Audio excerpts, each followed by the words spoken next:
There's something nobody tells you when you get old. People spend their whole lives warning you about losing money, losing health, losing youth, but almost nobody warns you about losing time while you are still alive. And I don't mean dying. I mean slowly wasting the years you still have left on things that no longer deserve your energy. I'm in my 80s now, and if there's one thing age has taught me, it's this. A peaceful old age does not happen automatically. Some people grow older and softer. Others grow older and heavier inside. Same wrinkles, same gray hair, completely different spirit. And after watching friends, neighbors, brothers, even myself go through these seasons of life, I started noticing certain habits that quietly steal joy from older people. They don't look dangerous at first.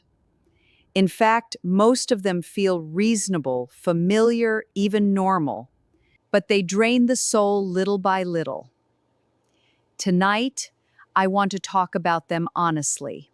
The way an old man talks when he has nothing left to prove and no reason to pretend anymore. And the first thing that wastes the later years of life is carrying old resentment for far too long. I used to think holding on to anger made me strong. I really did. When I was younger, somebody betrayed me in business, cost me money, embarrassed me publicly, nearly destroyed my confidence for years. And every time I remembered it, I would replay the conversation in my head like an old recording. I'd think of what I should have said, what I should have done. Sometimes I'd be driving alone, and suddenly I'd be arguing with a man who hadn't been in my life for 20 years. Isn't that strange? The body gets old, but the mind can keep dragging the past into the present like it happened yesterday morning. And the dangerous part is that resentment starts becoming part of your identity. You stop saying something painful happened to me and slowly begin saying, "This pain is who I am." I've seen older people build their entire personality around one betrayal, one divorce, one unfair sibling, one ungrateful child. Every conversation somehow circles back to the wound. Their faces change when they talk about it. The voice tightens. They become younger emotionally, almost frozen in the year the hurt happened. I say this gently because I understand it deeply.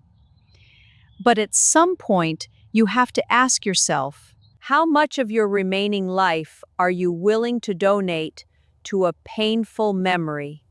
Because the person who hurt you may have moved on long ago. They may not even remember. Meanwhile, you are still carrying them around in your chest every single day. That is a terrible burden for an old heart to carry. I learned very late in life that forgiveness is not about saying what happened was acceptable. Some things were wrong. Some things were cruel. But forgiveness is deciding that your peace matters more than continuing the argument inside your own mind. One morning a few years ago, I was sitting quietly before sunrise, and I realized something that embarrassed me. I had spent more time thinking about old pain than appreciating the life still sitting right in front of me. The coffee in my hand, the birds outside, my grandchildren laughing in another room. I was physically alive in the present, but emotionally living in old chapters that had already ended.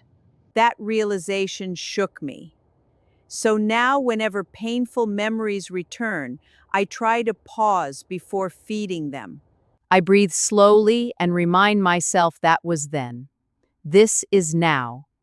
It sounds simple, but old age teaches you that peace usually comes from simple things repeated many times. Now, the second thing that wastes your later years is worrying about everything you cannot control.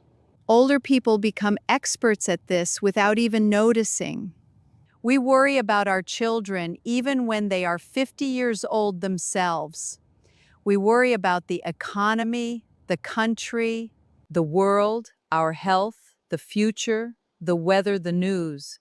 Some people wake up and immediately invite anxiety into the room before their feet even touch the floor.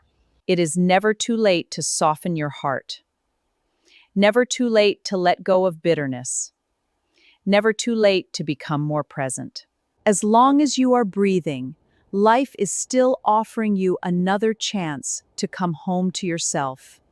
Thank you for spending this time with me tonight. Truly, I know there are many places you could have been, and I never take that lightly anymore. Take care of yourselves. Be patient with your heart.